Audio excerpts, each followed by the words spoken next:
Hello hi welcome back to. അപ്പം ഞാനിതാ എന്താണ് ക്ലാസ്സിന് പോകാൻ വേണ്ടി നിൽക്കുകയാണ്. പിന്നെ അസ്മിൻ്റെ ചായയുടെയൊക്കെ കഴിഞ്ഞില്ലടാ പറഞ്ഞു കൊമ്പേ ഇരുവേൻ്റെ ബസ്സിൽ നിന്ന് പോകണ്ട. അപ്പോൾ ഞാനൊരു കല്യാണത്തിൻ്റെ വർക്കൊക്കെ ചെയ്തിരുന്നു. അപ്പോൾ ആ കല്യാണം ഉണ്ട് ഞങ്ങൾക്ക്, ഇനി പോകണം. ഇവർ പിന്നെ വരുള്ളൂ, ഉമ്മയും ഇവനൊക്കെ പിന്നെ വരുള്ളൂ. ഒരു 10:45 ബസ്സിന് വരുള്ളൂ കേട്ടോ. അപ്പോൾ ഞാൻ 9:30 ബസ്സിന് പോയിട്ട് കുറച്ച് 1 മണിക്കൂർ ക്ലാസ് എടുത്തതിന് ശേഷം പോകാമെന്ന് വിചാരിക്കുന്നു. അപ്പോൾ ക്ലാസ് തുടങ്ങിയ സമയത്ത് തന്നെ ലീവ് എടുക്കണ്ടല്ലോ വെച്ചിട്ടാണ്. ഇതെന്താ ഒരു ക്ലിയർ കുറവുണ്ടെന്ന്. അപ്പോൾ അപ്പൻ്റെ ആയിക്കോട്ടെ. അപ്പോൾ ഇതാണ് കേട്ടോ ഞാൻ കല്യാണത്തിന് കേട്ടോ ഡ്രസ്സ്. ഇത് ഞാൻ മീഷോന്ന് വാങ്ങിയാണ്. 600 റുപ്യൻ്റെ ഉള്ളിൽ നല്ല ഡ്രസ്സല്ലേ. ഇതാണ് കേട്ടോ.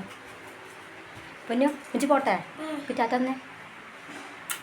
ബായ്. എൻ്റെ ബസ്സിൻ്റെ സമയക്കണം. Okay bye. അങ്ങനെ അതാ സ്റ്റുഡൻസൊക്കെ എത്തിയിട്ടുണ്ട്. ഞാൻ എത്തുന്നതിൻ്റെ 1 മണിക്കൂർ മുന്നേ അവരെത്തിട്ടാ. അപ്പോൾ ഞാൻ തലേ ദിവസം തന്നെ അവർക്ക് കട്ട് ചെയ്ത് കൊടുക്കാറുണ്ട്. പറ്റുന്ന ദിവസങ്ങൾ ഞാൻ കട്ട് ചെയ്തിട്ട് കൊടുക്കും. പിന്നെ ഞാൻ വരുന്നതിൻ്റെ മുന്നേ അവരെ തയ്ക്കും. അങ്ങനെയാണ് ചെയ്യാറ് കേട്ടോ. അങ്ങനെ പിന്നെ ഇന്ന് ചെയ്യാനുള്ള വർക്കുകളൊക്കെ ഞാൻ ചെയ്തു. എനിക്കൊരു 11:30 ആകുമ്പോൾ പോകണം കല്യാണത്തിന്. അങ്ങനെ ഞാൻ അത് അവിടുന്ന് ഇറങ്ങിയിട്ടാണ്. ഞാൻ അവർക്ക് എന്തൊക്കെയാണ് അടിക്കാനുള്ളതൊക്കെ പറഞ്ഞു കൊടുത്തു. പിന്നെ കട്ട് ചെയ്യാനുള്ളത് കട്ട് ചെയ്ത് കൊടുത്തു. എന്നിട്ടൊക്കെയാണ് ഞാൻ അവിടുന്ന് പോയിരുന്നത് കേട്ടോ. അത് ഞാൻ പിന്നെ അതാ ഓഫീസിൽ പോയിട്ട് പറഞ്ഞു ഞാൻ പോന്നു. പിന്നെ അതാ അവരൊക്കെ എത്തിയിട്ടുണ്ട് കേട്ടോ. പിന്നെ നമ്മളിതാ കല്യാണത്തിന് എത്തിയിട്ടുണ്ട്. നമ്മൾ തവനൂർ സുമംഗലി ഓഡിറ്റോറിയത്തിലാണ് കേട്ടോ. അത് വലിയ ഓഡിറ്റോറിയം എന്നല്ല, ഒരു ചെറിയ ഓഡിറ്റോറിയമാണ്. അങ്ങനെ ഞങ്ങളിതാ അകത്തൊക്കെ കയറി. പിന്നെ കല്യാണപ്പെണ്ണ് എന്താ പറയുക സ്റ്റേജിന്മേൽ എത്തുന്നുണ്ട്. അവർ ഫോട്ടോ എടുക്കണൊക്കെ തിരക്കിലാണ്. പിന്നെ അതാ കയറുന്നതിൻ്റെ നാത്തൂനും നാത്തൂൻ്റെ ഹസ്ബൻഡും അവളുടെ 2 കുട്ടികളാണ് കേട്ടോ. അപ്പോൾ അവളുടെ ഫോട്ടോഷൂട്ടൊക്കെ കഴിഞ്ഞിട്ട് ഇനി ഭക്ഷണം കഴിക്കാൻ പോകാൻ വിചാരിച്ചു. അവൾ കണ്ടിട്ടില്ല, ഞങ്ങൾ ബാക്കിക്കില്ലല്ലേ. അങ്ങനെ അവൾ ഫോട്ടോഷൂട്ടൊക്കെ കഴിഞ്ഞിട്ട് ഇതാ ആളെത്തിയിട്ടുണ്ട് കേട്ടോ. ഇതാണ് എൻ്റെ നാത്തൂന്, അവളുടെ കുട്ടിയാണ് കേട്ടോ. ഈ കുട്ടിക്കാണ് ഞാൻ ഡ്രസ്സ് അടിച്ചൊക്കെ ഉണ്ടോ, നല്ല രസമല്ലേ, അടിപൊളിയായിട്ടില്ലേ കല്യാണത്തിന്. അങ്ങനെ പിന്നെ അതൊക്കെ കഴിഞ്ഞ് ഞാൻ അതാ ഫുഡ് കഴിക്കുകയാണ്. നമ്മളെ ബീഫ് ബിരിയാണിയാണ് കേട്ടോ. ബീഫ് ബിരിയാണി ആവറേജ്, കുഴപ്പമൊന്നുമില്ല എന്ന് മാത്രം. പിന്നെ എന്താ പറയുക, വിശപ്പുകൊണ്ട് കുറച്ചൊക്കെ കഴിച്ചു. അല്ലെങ്കിൽ എനിക്ക് ഇതിൽ ഇഷ്ടമായത് ഇതിലത്തെ അച്ചാറാണ് കേട്ടോ. എന്തൊരു ടേസ്റ്റാണ്, നല്ല മധുരവും എരിവും പുളിയും എല്ലാം കൂടി ആയപ്പോൾ നല്ല അടിപൊളി അച്ചാറ്. എനിക്ക് അച്ചാറാണ് ഏറ്റവും ഇഷ്ടമായത്. അങ്ങനെ ഞങ്ങൾ ഭക്ഷണം കഴിക്കലൊക്കെ കഴിഞ്ഞ് പിന്നെ ഞങ്ങൾ വീണ്ടും കുറച്ച് നേരമൊക്കെ അവിടെ ഇരുന്നു. പിന്നെ ഇത് അവരുടെ ഫാമിലി ഫോട്ടോസ് എടുക്കലാണ് കേട്ടോ. അപ്പോൾ അതൊക്കെ കഴിഞ്ഞ് പിന്നെ ഇതാ ഇവളുടെ അടുത്ത ഡ്രസ്സാണ് കേട്ടോ ഞാനിത് അടിച്ചത്. ഇതിൻ്റെ വീഡിയോസ് ഞാൻ മുന്നേ ഇട്ടിരുന്നു, കാണാത്തവരൊന്ന് കണ്ടു നോക്കണേ. പിന്നെ ആൾ അതിൻ്റെ ഇടയിലൊന്ന് ഛർദ്ദിച്ചു. അപ്പോൾ ഡ്രസ്സൊക്കെ ഒന്ന് മാറ്റി പിന്നെ വേറെ ഡ്രസ്സ് ഇട്ട് കൊടുത്താണ് കേട്ടോ. പിന്നെ ആളിനെ മെയിൻറ്റെയിൻ ചെയ്യണമെന്നില്ല. ഞാൻ വീഡിയോസ് എടുക്കുന്നുണ്ട്, ഒന്ന് നോക്കടാ എന്ന് കുറേ പറഞ്ഞ്. അതിനെ നോക്കണമെന്നില്ല കേട്ടോ.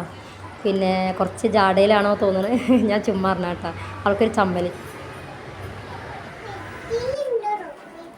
അപ്പോൾ കല്യാണത്തിൻ്റെ ക്ഷീണമൊക്കെ മാറി ഇതൊരു 3-4 ദിവസം കഴിഞ്ഞിട്ടുള്ള വീഡിയോസാണ് കേട്ടോ. അപ്പോൾ അതാ നാത്തൂനുണ്ട് അവിടെ, ഓളെ കുട്ടിയാണ് കേട്ടോ. ഞങ്ങൾ പിന്നെ ഒന്ന് എന്താ പറയുക തിരൂർക്ക് പോകാമെന്നൊരു പ്ലാനുണ്ട്. ചെറിയൊരു ഷോപ്പിംഗ്, വലുതൊന്നല്ല, ഒരു കുട്ടി ഷോപ്പിംഗ് കേട്ടോ. അപ്പോൾ ഞാൻ ആദ്യം മാറ്റി ഇറങ്ങി. ഇപ്പച്ചി മോനും ഇറങ്ങി കിട്ടാൻ കുറച്ച് പണിയാണ്. അവർ പെണ്ണുങ്ങളെക്കാട്ടി കുറച്ച് കഷ്ടമാണ് കേട്ടോ ഇറങ്ങാൻ.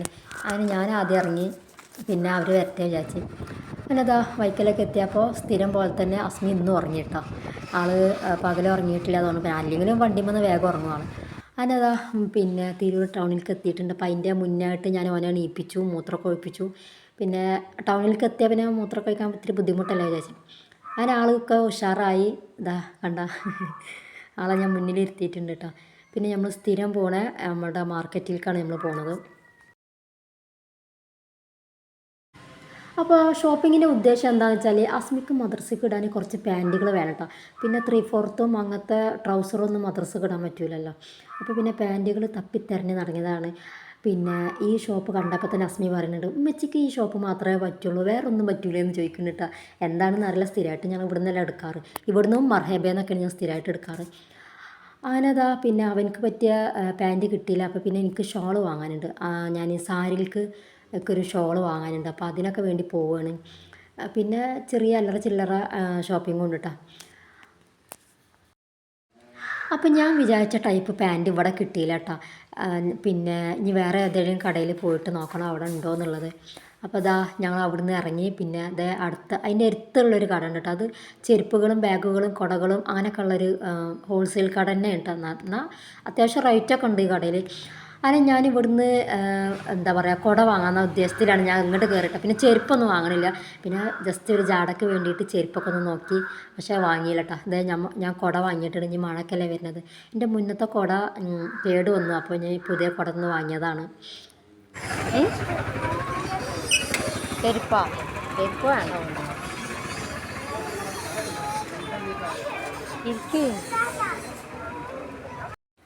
പിന്നെ അതാ ഈവനിങ് സമയം ആയതുകൊണ്ട് ചൂട് ഇത്തിരി കുറവുണ്ട് കേട്ടോ. പിന്നെ എന്താ പറയുക, 2 ദിവസം മുന്നേ മഴയൊക്കെ ഒന്ന് ചാറിയതല്ലേ, അപ്പോൾ അതിൻ്റേതായ ഒരു കുറവുകളുണ്ട് ചൂടിന്. പിന്നെ ആളുകൾക്ക് കുറവൊന്നുമില്ല കേട്ടോ, ഇഷ്ടം പോലെ ആളുകളുണ്ട്. പിന്നെ എല്ലാ ഷോപ്പിലും നല്ല ആളുകളുണ്ട് കേട്ടോ. അതിനതാ ഞങ്ങൾ പിന്നെ ഇനി വീട്ടിലേക്ക് പോവുകയാണ്. പിന്നെ അസ്മിനെ വീട്ടിലേക്ക് ആക്കിയിട്ട് വേണം ഞങ്ങൾക്ക് ഇനി കുറ്റിപ്പുറത്തേക്ക് ഒന്ന് പോകാൻ. ആ ഒരു ഷോപ്പിങ്ങും കൂടി ഉണ്ട് കേട്ടോ. പിന്നെ അത്യാവശ്യം ബ്ലോക്കും ഉണ്ട്. അപ്പോൾ ഇതാ അസ്മിനെ ഞങ്ങൾ വീട്ടിലേക്കാക്കി കൊടുത്ത് ഞങ്ങൾ കുറ്റിപ്പുറത്തേക്ക് പോവുകയാണ്. ഫുള്ള് കറക്കാമെന്ന് വിചാരിക്കണ്ട കേട്ടോ. പിന്നെ എനിക്ക് ചെറിയൊരു ഷോപ്പിംഗ് ഇനി കുറ്റിപ്പുറത്ത് നടത്താനുണ്ട്. അതിനതാ ചെറിയൊരു മഴ കിട്ടിയപ്പോക്കിന് പാടത്ത് പുല്ലുകളൊക്കെ ഒന്ന് തളർത്ത് വന്നിട്ടുണ്ടല്ലേ, നല്ല ഭംഗിയുണ്ട് കാണാൻ. പിന്നെ ഭാഗ്യത്തിന് ഗേറ്റ് ഇറവി വെട്ടിയില്ല കേട്ടോ, അങ്ങനെ ഞങ്ങൾ പെട്ടെന്ന് പോയി. പിന്നെ അതാ നമ്മളെ ചെമ്പിക്കല്ലുള്ള കടകളൊക്കെ, ഈ കടകളൊക്കെ കയറിയിട്ട് ആരെങ്കിലും ഈവനിങ് സമയത്തൊക്കെ സ്നാക്സും അങ്ങനത്തെ ഒക്കെ കഴിച്ചിക്കണമെങ്കിൽ ഒന്ന് കമൻറ്റ് ചെയ്യണം കേട്ടോ. ഞാൻ കഴിച്ചിട്ടില്ല, ഞാൻ പാർസൽ കൊണ്ടുപോയി കഴിച്ചിട്ടുണ്ട്. അതിനതാ ഞങ്ങൾ കുറ്റിപ്പുറം ടൗണിലെത്തി. പിന്നെ നമ്മൾ ബട്ടൺ ഹൗസിൻ്റെ അവിടേക്ക് പോണത് ബട്ടൺ ഹൗസിലേക്ക് കയറാനാണെന്ന് വിചാരിക്കണ്ട കേട്ടോ. അപ്പോൾ അതേ നമ്മളുടെ നേരെ മുന്നിൽ ഇതാ ആ കടലിൽ അക്ഷയ, അവിടെ പോയിട്ട് എനിക്ക് ഇതെടുക്കണം, എന്താ പറയുക, അക്കൗണ്ടിൽ പൈസ ഇടാനുണ്ട്. അപ്പോൾ അതിന് വേണ്ടി പോകുക കേട്ടോ. അങ്ങനെ പിന്നെ ഇതാ നമ്മൾ അതിനോട് ചാരിയിട്ടുള്ള കടയാണ്. എന്ത് ഭംഗിയാലും ക്യൂട്ടായിട്ടുണ്ട്. കുട്ടികളുടെ ബാഗൊക്കെ കാണാൻ, ബാഗും ചെരുപ്പും എല്ലാം ഉണ്ട് അവിടെ, നല്ല അടിപൊളി ഉണ്ട് കേട്ടോ. അങ്ങനെ പിന്നെ ഞങ്ങൾ അവിടെ നിന്നൊക്കെ പോന്നു. ഇനിയിപ്പോൾ എന്താ, ഇനി പ്രത്യേകിച്ചൊന്നുമില്ല. പിന്നെ എനിക്ക് ഇത് വാങ്ങാണ്ട്, എന്താണെന്ന് പറയുക, നമ്മളുടെ ഒരു മെറ്റീരിയൽസ് വാങ്ങണ്ട, അപ്പോൾ അത് കിട്ടിയില്ല. അങ്ങനെ പിന്നെ ഏതാ നമ്മളുടെ സന്ധ്യ നേരത്തുള്ള വ്യൂ അടിപൊളിയല്ല, നല്ല ഒരു ക്ലൈമറ്റ് അടിപൊളിയാണ് കേട്ടോ. ചൂടൊന്നും ഇല്ലാത്തതുകൊണ്ട് നല്ല സുഖം, നല്ലൊരു തണുത്ത കാലാവസ്ഥയിൽ ഇതേ ഞങ്ങൾ ഇങ്ങനെ പോവുക കേട്ടോ. നല്ലൊരു ക്ലൈമറ്റില്ലേ. സൺസെറ്റ് കാണാൻ കടലിൻ്റെ ഒക്കെ തന്നെ പോകണമെന്നില്ല, അതേ ഇങ്ങനത്തെ സൺസെറ്റുകളും കണ്ടാൽ നല്ല അടിപൊളിയാണ്. അന്നത്തെ ദിവസം അടിപൊളി. അപ്പോൾ വീഡിയോ എത്രക്കുള്ളൂ ഇഷ്ടമെങ്കിൽ ലൈക്ക് ചെയ്യുക, ഷെയർ ചെയ്യുക, സബ്സ്ക്രൈബ് ചെയ്യുക.